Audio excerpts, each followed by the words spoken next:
अस्सलाम वालेकुम।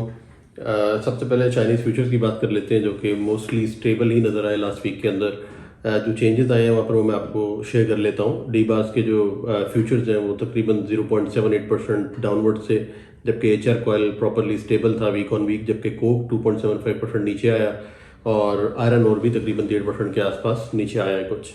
Spot prices की अगर चाइना की बात की जाए तो वहाँ पर थोड़ा सा प्राइसेस जो है वो इम्प्रूव किए हैं, 5 से 10% के आसपास एच आर सी का प्राइस इम्प्रूव किया है, $5 से $10 के आसपास, जबकि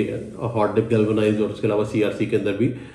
थोड़ा सा मोमेंटम जो है वो तेज़ी की तरफ ही रहा है। एच आर सी के प्राइस की बात करें तो अराउंड पाकिस्तान के अंदर जो ऑफर्स आ रहे थे वो 675 से लेकर 685 के दरमियान अभी इस वक्त आ रहे हैं, और प्रॉब्लम्स जो चाइनीज़ सेलर्स को आ रहे हैं वो अभी तक मौजूद है वहीं पर। यानी हमारे जो एलसी के इश्यूज़ हैं, एलसी कंफर्मेशन ना होना है, तो उसका ऑल्टरनेट मेथड्स कुछ ना कुछ चाइनीज़ सेलर्स जो है वो निकालने की कोशिश कर रहे हैं ताकि कुछ ना कुछ सप्लाई जो है वो चलती रहे। कुकिंग कोल की अगर बात करें तो वो अराउंड 365 के आसपास जो है वो अभी एफओपी बेसिस पे मूव कर रहा है, जो कि इंक्रीज़ हुआ है कुछ तकरीबन $12 से $15 के आसपास वीक ऑन वीक। आयरन और तकरीबन 126 से 127 के दरमियान मूव कर रहा है, जो कि स्टेबल है। स्लाइटली डाउनवर्ड था बट एक्टिविटी है अपनी जगह पर, तो मोस्ट प्रोबेबली ये स्टेबल ही रहेगा।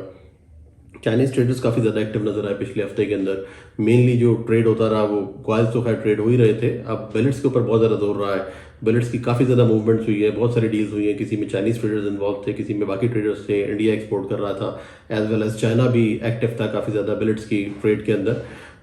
तो मैं आगे अभी आपको फर्दर शेयर करूंगा कि बिलेट्स की ट्रेड्स किन लेवल्स के ऊपर हुई हैं, और मोस्टली जो बिलेट सेल हुआ है वो खैर टर्की में तो हुआ ही है, बाकी भी फिलीपींस में भी और बाकी जगहों पे भी जो एक रीस्टॉकिंग था वो हमें ओवरऑल ग्लोबली नज़र आया कि बिलेट्स की खरीदो फरोख्त काफ़ी तेज़ हो चुकी है। बिलेट्स की जो सेल्स टर्की को हुई है, जो बेसिकली चाइना के कुछ ट्रेडर्स ने की है, वो सुनने में आ रहा है कि $665 के आसपास C&F प्राइस जो है वो बिलेट्स की तय पाई है और उसके ऊपर डील्स हुए हैं। ताइवान के अंदर भी स्क्रैप की प्राइसेस जो है वो थोड़ा ऊपर गई हैं, $10 के आसपास इंक्रीमेंट हुआ है उसमें। हुआ फात मिल ने वियतनाम के अंदर अपने HRC के प्राइसेस बढ़ा दिए हैं और जो इंक्रीमेंट हुआ है वो तकरीबन $30 पर टन के हिसाब से हुआ है। फिलीपीन में जो बिलेट्स के जो प्राइसेस तय पाए हैं अभी लास्ट डील्स के अंदर, वो तकरीबन पिछले जो प्राइसेस थे उससे $10 से $15 ऊपर हैं। वियतनाम के अंदर भी प्राइसेस जो है वो ऊपर करके आ रहे हैं, ऑफर्स तो काफ़ी ज़्यादा बढ़ चुकी हैं सेलर्स की साइड से, बट वियतनामी कस्टमर्स अभी भी वेट एंड वॉच वाली पोजीशन करने नजर आ रहे हैं, अनडिसाइडेड है कि अभी बाइंग करनी चाहिए या नहीं करनी चाहिए, तो वेट एंड वॉच की पोजीशन वियतनाम में चल रही है अभी। जापान के अंदर जो प्राइसेस हैं वो भी फिलहाल सेलर्स एक्सपेक्ट कर रहे हैं कि प्राइसेस ऊपर जाएंगे, बट इसका जो हम लोगों को डिसीजन मिलेगा कि जा रहे हैं या नहीं जा रहे प्राइसेस, या कुछ डील्स कंक्लूड हो रही हैं या नहीं हो रही, वो हमें थर्सडे को कैंटो टेंडर होगा, तो बेसिकली वो ट्रू रिप्रेजेंटेटिव होगा कि प्राइसेस अभी कहाँ पे स्टैंड कर रही हैं जापान की for the nearby regions जहाँ पे भी एक्सपोर्ट्स जापानीज स्क्रैप होता है। टर्की की अगर बात करें तो टर्की में डीप सी के अंदर भी और शॉर्ट सी में भी खामोशी रही लास्ट वीक के अंदर, किसी किस्म की कोई खास डील नहीं सुनने में नहीं आई, बट जो मूड्स थे वो बड़े अपबीट थे, सेलर्स काफ़ी ज़्यादा पॉजिटिव थे। टर्की में जो कुछ चल रहा है, जिस तरीके से रिकंस्ट्रक्शन होनी है, वो एम्फेसाइज उसी के ऊपर ही हो रहा है। लास्ट वीक के अंदर भी एक मीटिंग हुई है ट्रेड मिनिस्ट्री की टर्की के अंदर, जो बेसिकली जिसने हाउसिंग की रीडेवलपमेंट होनी है उसके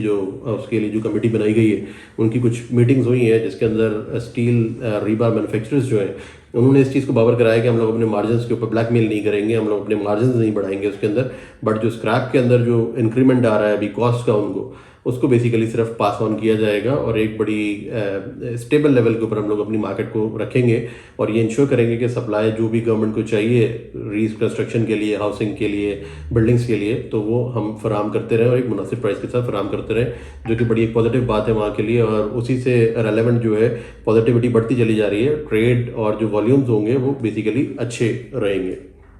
अगर लास्ट डील्स की बात करें टर्की के अंदर जो कि हुई थी, वो तकरीबन आप HMS का समझ लें कि 453 से 455 के लगभग अभी फिलहाल ऑफर्स आ रहे हैं, जबकि लास्ट डील्स जो हुई थी वो भी 452 453 लेवल्स के ऊपर HMS की हुई थी USA से। अगर शेयर की बात की जाए तो वहाँ पर जो ऑफर्स जो डील हुई थी वो भी 472 73 लेवल्स पे हुई थी, और करंट ऑफर्स भी तकरीबन वहीं पे ऑफर हो रहे हैं, बल्कि सेलर्स जो है $5-7 ऊपर ही मांग रहे हैं अभी, क्योंकि उनको इस चीज़ का अंदाज़ा है कि पीछे से जो सप्लाई है वो भी शॉर्ट है, टर्की की रिक्वायरमेंट्स रहने वाली हैं आगे के लिए, तो होपफुली ये चीज़ें यहाँ पे सस्टेन करेंगी। और उसका एक जो पोर्शन है वो बिलेट्स ने कवर कर लिया है, जो एक गैप था काफ़ी हद तक अब बिलेट्स के ऊपर और स्क्रैप के ऊपर प्रेशर रहने वाला है आने वाले दिनों के अंदर, जो कि फिलहाल ऐसा ही नज़र आ रहा है। अगर रीबार डोमेस्टिक की बात करें तो उसकी प्राइसेस भी अराउंड $765 से लेकर $780 के आसपास अभी इस वक्त मूव कर रही हैं, मिल्स जो है वो ज़्यादा बढ़ के आगे फॉरवर्ड फ्यूचर सेल भी नहीं कर रही, क्योंकि अगर डिमांड ये रहती है इसी तरीके से तो एक्सपेक्टेशन है कि प्राइसेस शायद ऊपर जाएंगे। जो रीबार की एक्सपोर्ट्स हैं वो भी कुछ यमन, इजिप्ट वगैरह इधर उधर ऑफर्स आ रही थी टर्की की, वो तकरीबन $750 से $760 FOB बेसिस के ऊपर ऑफर हो रहा है वहाँ से। बट मोस्ट प्रोबेबली प्रेफरेंस यही रहेगी कि डोमेस्टिक जितनी भी सेल हो सके टर्किश मिल्स की वो करते रहेंगे। अब फर्दर अगर टर्की से आगे मूव ऑन करें तो टर्की का तो बड़ा एक सेंटिमेंट जो है वो क्लियर है और मेजरली टर्की ही मूव कर रहा है अभी चीज़ों को। चाइना भी इसीलिए एक्टिव हो रहा है। ओवरऑल एक सेंटिमेंट जो है वो बूस्टेड है पूरी दुनिया के अंदर। अगर यूरोप की बात करें तो यूरोप के अंदर भी प्राइसेस स्टेबल रही किसी किस्म की, क्योंकि लास्ट वीक के अंदर डील नहीं हुई तो स्क्रैप की प्राइस भी बेनेलक्स की वो स्टेबल है काफ़ी, किसी किस्म का कोई चेंज नहीं है उसमें। अगर कॉइल्स की बात करें और लॉन्ग प्रोडक्ट्स की बात करें यूरोप के अंदर तो वहाँ पर एक्सेप्टेंसेस फ्लैट प्रोडक्ट्स की भी आ रही है प्राइसेस की, जो कि पहले रेजिस्टेंस थी, अब कंज्यूमर्स आगे बढ़ के रीस्टॉक कर रहे हैं और प्राइसेस एटलीस्ट एक्सेप्ट हो रही हैं। प्राइसेस ऊपर नहीं गई बट जो एक्सेप्टेंस नहीं आ रही थी वो बेसिकली एक मूड का चेंज हुआ है यूरोप के अंदर। ईरानी बिलेट के अंदर भी, क्योंकि बिलेट तेज़ है, सेमी फ्रेश तेज़ है, तो ईरान के अंदर भी उस चीज़ का हमें असर नज़र आया। $20-25 के आसपास जो लास्ट डील की और लास्ट डील जो हुई थी और उसका कंपैरिजन करें अगर रीसेंट डील से तो वो तकरीबन $20-25 ऊपर जा चुका है। जो लास्ट प्राइसेस सुनने में आ रही हैं बिलेट्स की FOB बेसिस पे ईरान से वो $570 के आसपास सुनने में आ रही हैं।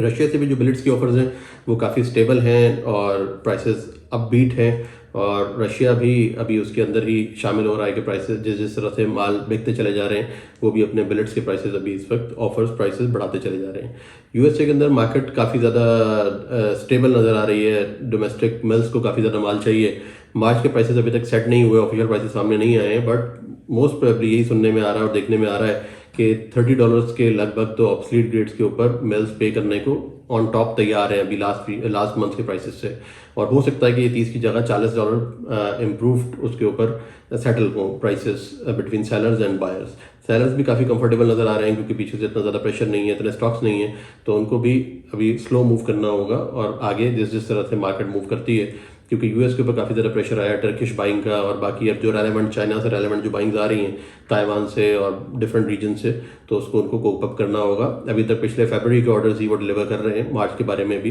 फिलहाल नेगोशिएशन शुरू होंगी।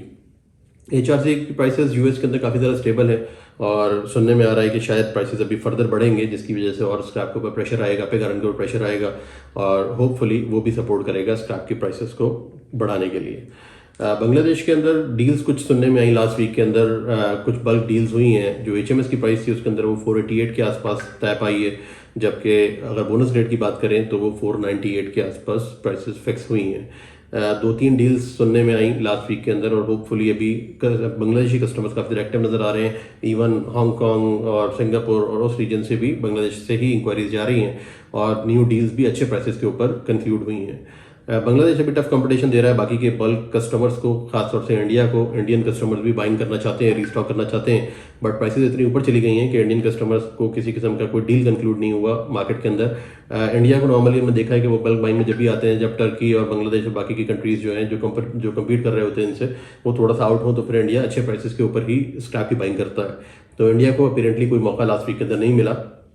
इंडिया की अपनी मार्केट स्टेबल है, एक्सपोर्ट्स की मार्केट स्टेबल है और मूविंग फॉरवर्ड ऐसा लगता है कि इंडिया को रीस्टॉक करना होगा और शायद प्राइसेस वो पे करने पड़ेंगे। जो लास्ट वीक के प्राइसेस थे वो तकरीबन 470-75 के आसपास श्रेडेड का प्राइस पे करने को इंडिया तैयार था।